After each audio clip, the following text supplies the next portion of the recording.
conversa hoje no programa 9 Minutos gira em torno do nosso maior patrimônio, aquele que não está nas contas bancárias, aquele que não representa os ativos financeiros, onde a gente faz a previsão para dias ruins no futuro. Eu me refiro à questão da saúde.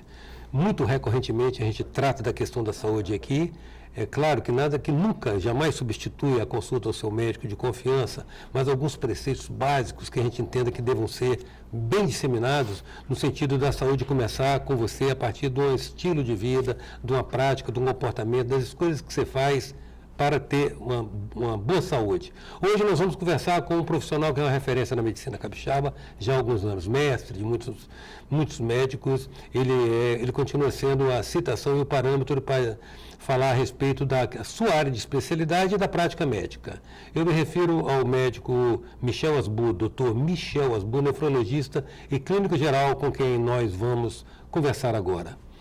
Doutor Michel, é um prazer tê-lo aqui, devo lhe falar, porque por tudo isso que eu falei para o telespectador, porque é o que eu acredito realmente a respeito da sua prática médica, mas a questão é a seguinte, nós lembramos o senhor de novo, porque em torno da gente, em torno da minha pessoa, eu começo a ver um amigo com problema renal, outro amigo com problema renal, outro amigo com problema real, é isso e a questão da oncologia do câncer. Parece que está virando epidemia. O que está acontecendo com essa questão da doença renal? Obrigado, Eustáquio. A doença renal hoje é uma epidemia, né? A própria Organização Mundial de Saúde diz que o século XXI, doença renal crônica seria uma epidemia. Por quê? Porque o comprometimento renal, ele não é primário, não é uma doença inicial no rim, mas alguma coisa leva ao rim a adoecer. Por exemplo, duas coisas que são muito frequentes, hipertensão arterial e diabetes mellitus, principalmente essas duas. Elas lesam o rim e uma vez o rim lesado pela hipertensão ou pelo diabetes, o rim continua sendo lesado e ele vai perdendo essa função ao longo do tempo. Então nós já sabemos que a hipertensão arterial lesando o rim, o diabetes lesando o rim, vai levar a uma falência do rim no final, que ele perde, então vai ser uma insuficiência renal crônica, que não mantém a homeostasia, que significa a qualidade da vida da pessoa ser normal, e ele vai precisar de fazer transplante renal, ou fazer diálise, um tipo de diálise. Então, nós temos que prestar atenção nisso. Século XXI, existe uma quantidade muito grande de pessoas com problema renal. Uma população, cada 10 pessoas, uma já tem um comprometimento renal, que se não cuidado vai evoluir para a função terminal. Esse 1 de 10, 1/10, não significa que esteja falência renal, não quero assustar ninguém, no sentido que já está ruim, mas se não cuidar vai ficar ruim. Agora, em termos sido diagnosticado a insuficiência renal, ou grave, aí não tem, qual o recurso que cabe? Tem vários recursos hoje. Hoje nós temos um arsenal terapêutico que começa pela dieta, né? Nós sabemos que nós ingerimos alimentos, que eles são processados no nosso organismo e formam um resíduo que tem que ser eliminado. Muito pouco sai nas fezes e o que sai mais é pela urina. Ele, sob a forma de urina, sai o que nós comemos e o que o organismo não processou e que não utilizou. Se nós dermos comida que forme muito esse resíduo, que o rim tenha que eliminar muito desse resíduo, nós estamos sobrecarregando o rim. O exemplo mais típico disso, mais característico, é que a carne vermelha. A carne vermelha forma um resíduo e durante o seu processo no organismo, para chegar a ser eliminado, ela tem várias substâncias que nós chamamos de substâncias intermediárias que lesam o rim. Então, qualquer pessoa com lesão renal, o médico vai orientar que tem que diminuir a ingesta de carne vermelha. Então, por aí.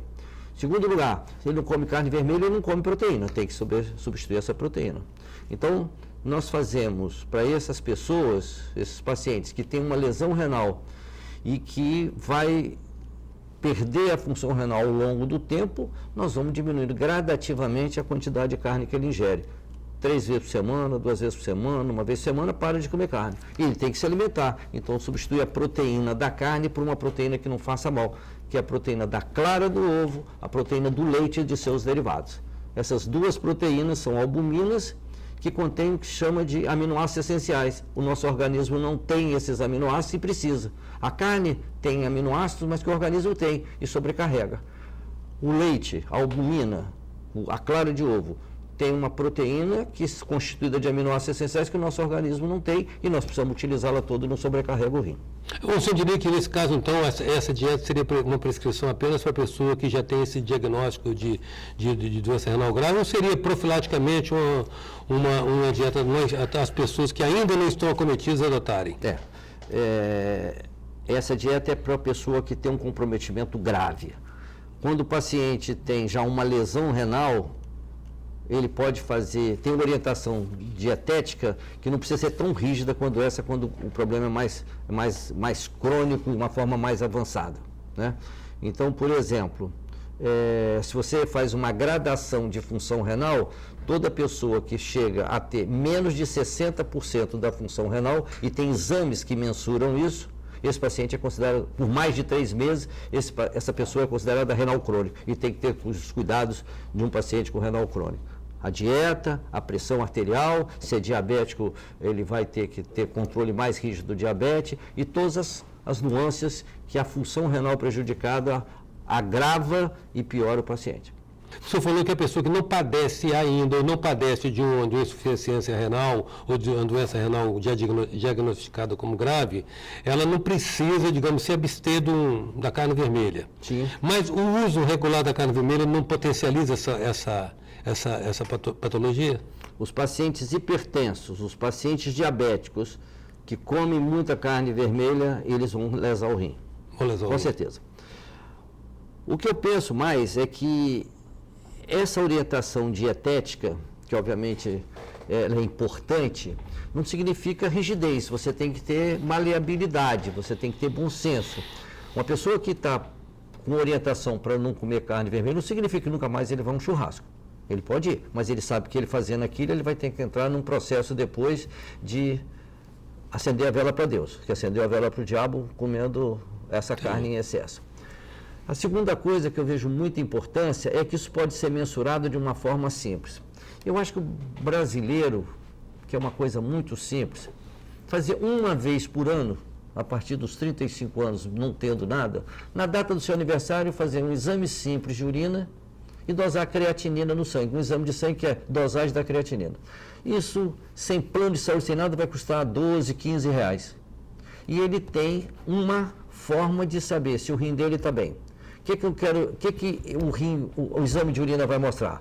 Se está perdendo proteína e se está em sangue. Ele vai ter que procurar um médico. E o exame da creatinina, que é um produto que é eliminado pelo rim, que o rim doente ele começa a ser retido no sangue. Se a creatinina está alterada.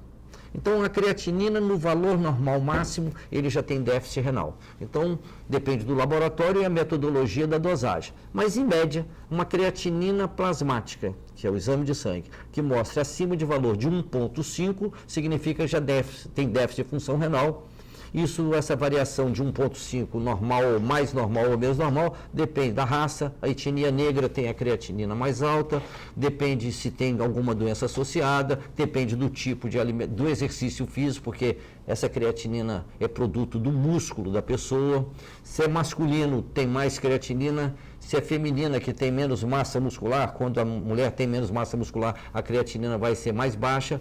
Mas dosar a creatinina e ver lá, valor normal, 1,5, está nesse nível, tem que procurar saber quantificar quanto tem função renal. Eu acho que isso seria uma boa prática da pessoa, né? Comemora aniversário, toma lá, comemora aquilo, antes de, vai no laboratório, colhe a urina lá na hora, que é melhor, porque vai ver como é que está o pH da urina e colhe o sangue para dosar a creatinina, vai pagar 12, 15 reais, sem plano de saúde, sem nada. E aí sim, mostra a urina, está perdendo proteína, está perdendo sangue, tem que procurar o médico. A creatina está no limite máximo do normal, procurar o médico para quantificar como está a função renal.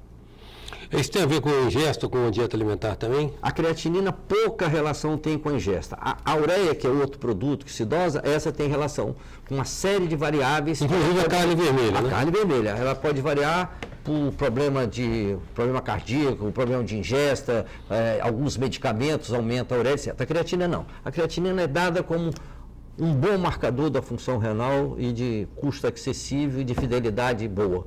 Doutor Michel, veja bem, está sendo cada vez mais se promove a conscientização a respeito do fato de que, em sendo nós constituídos 70% de água, a questão da nossa desidratação ou da nossa hidratação é fundamental para o pleno funcionamento dessa máquina perfeita que é o corpo humano. Mas eu pergunto, senhor, uma pergunta do senso comum. Água só faz bem para os rins ou há um excesso de água que pode desmineralizar o rim? Não, tudo em excesso faz mal, né, Otávio? Até para a planta, muita água mata a planta. Então, eu acho que a água, a gente tem um marcador no nosso organismo, um sensor no nosso organismo muito bom, que é a sede. Quer dizer, a pessoa tem sede é porque está faltando água. Quando já tem sede é porque está faltando água. Está em déficit. Está em déficit. Mas tem um marcador que é colorimétrico. Se a sua urina está clara, é porque você está bem hidratado. Se a sua urina está concentrada, está mais escura, aquele amarelo, laranja escuro, esse paciente está desidratado, tem que tomar mais líquido. Não está dizendo que tem doença renal, não, pelo contrário. Sim. O rim está funcionando muito bem, mas está faltando água, tem que se hidratar um pouco. São os marcadores. Eu acho que sim. Se você me permite, se eu falei dos exames uma vez por ano, eu acho que toda pessoa ao acordar, tomar um copo d'água seria uma boa conduta, uma boa prática.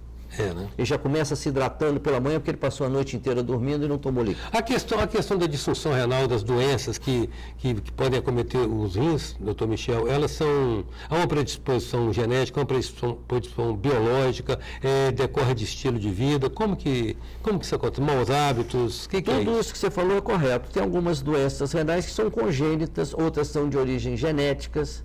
Tem uma doença que é familiar, rim policístico, que é uma das causas de insuficiência renal crônica, que essa insuficiência renal crônica evolui ao longo de 50 anos. Depois de 50, 60 anos, o paciente perdeu a função renal. Ele tem má formação do rim. Tem má formação do rim que, se corrigida, não evolui para a insuficiência renal. Criança, principalmente do sexo masculino, que nasce com um estreitamento da uretra. Então, em vez dele urinar e esvaziar a bexiga toda, fica urinando na bexiga ainda, ele tem infecção, tem um negócio chamado refluxo, a urina volta para o rim, etc. Tem que fazer o diagnóstico, conserta aquilo, não vai ter insuficiência renal. Se não conserta, vai ter insuficiência renal. E tem as doenças que, à distância, comprometem o rim. Então, hipertensão arterial, que nós já falamos, o diabetes são as duas mais comuns. O percentual de pacientes em programa de diálise nos Estados Unidos, mais de 50% é diabético.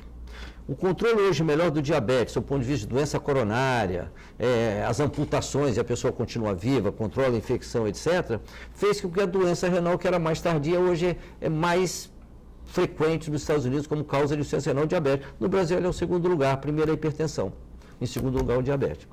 Nosso tempo chegou ao fim. Eu convido você, meu querido telespectador, a estar conosco no programa de amanhã, quando daremos sequência ou continuidade a essa conversa com o Dr. Michel Asbu, nefrologista e clínico geral. Até já.